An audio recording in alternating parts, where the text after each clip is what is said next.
Hi, in this video I'm going to show you how to add a quiz.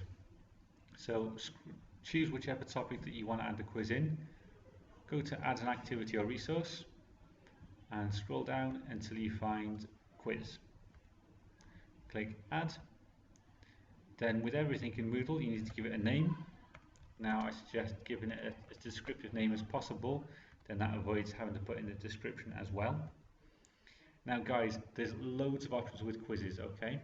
You don't need to worry about most of them. If you click on timing, you can choose the start date of the quiz and the close date of the quiz. This is great for deadlines. Students can't cheat. If you set a deadline, they won't be able to do it after the deadline. You can also choose a time limit.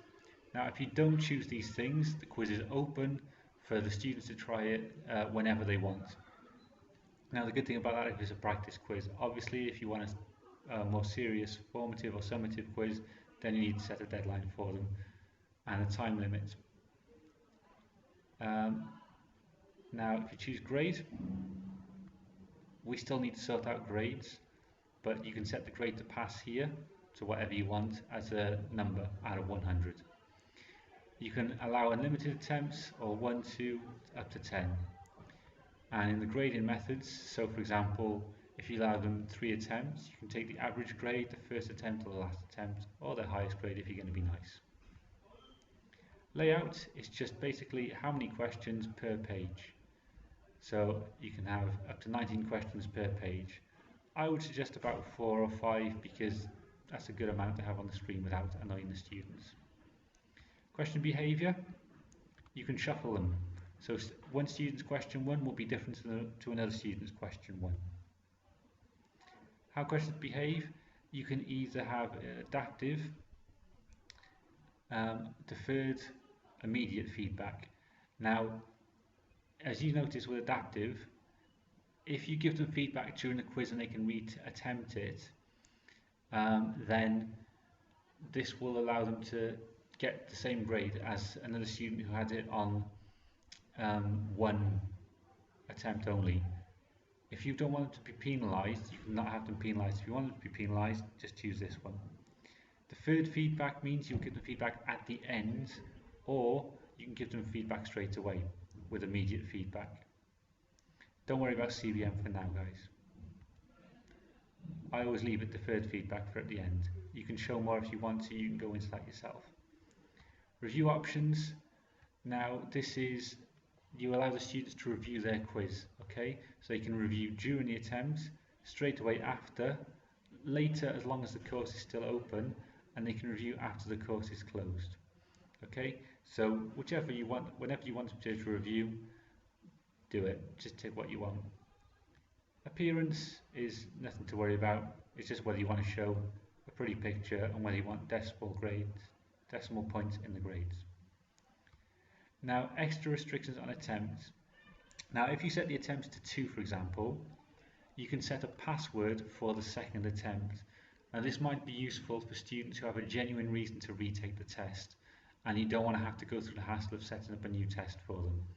So this is just a fallback on you. If you want to allow students to take the test a second time, or a third time, or a fourth time, they'll require a password to do it. Overall feedback. Now this is a nice little feature. For example, if they get 100%, you can put in the message here saying, great, well done, you got 100%, excellent, you don't need to do any more work. Or you can choose a grade boundary yourself, so maybe you say 80% and you can say, well, not bad, you could do a bit better, try a bit harder next time. And you can also add 3 more feedbacks. So for example, if they get 10%, you can say, what the hell were you doing? Don't worry about common module settings for now, guys. So save and display. Now there are no questions, so we need to edit the quiz and add a question.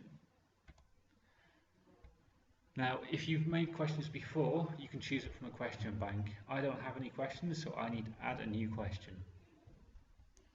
Now there are lots of question types. Again, some will be better for some subjects than others. You need to have a look at them, have a look at some more tutorials and find out which is best for you. I'm going to choose a multiple choice just for an example. So I'm going to add multiple choice. You need to give it a name. So question 1, question text.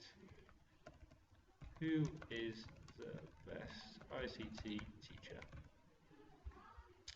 And default mark is how many marks you want this question to be worth. Now, the overall test can be out of as many marks as you want, and then it'll put it as a percentage for you. General feedback is the feedback that you'll give them at the end. One or multiple answers, this is for the correct answers. There might be more than one answer, so if you're asking a question like choose 2 countries that speak English, then obviously you can have the options as America and UK as the correct answers, but I'm going to just have the one answer. So choice 1 is the answer, so I'm going to put Lee.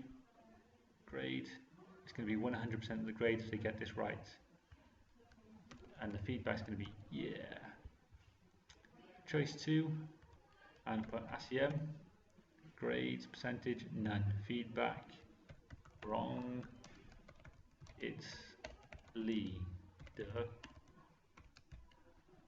I'll give a third choice as well. So obviously no percentage to the grade. I'm going to copy the feedback from ASEM into there. Now guys, lots of questions work in the same way with feedback and grading, okay? So I'm not going to give more choices. You can put lots of choices, guys. You can create about 20, I think. Again, you've got options for multiple tries, but I'm not going to worry about that. I'm just going to save my changes. So there we go. There's my quiz with just one question. Experiment with adding more questions, guys, okay?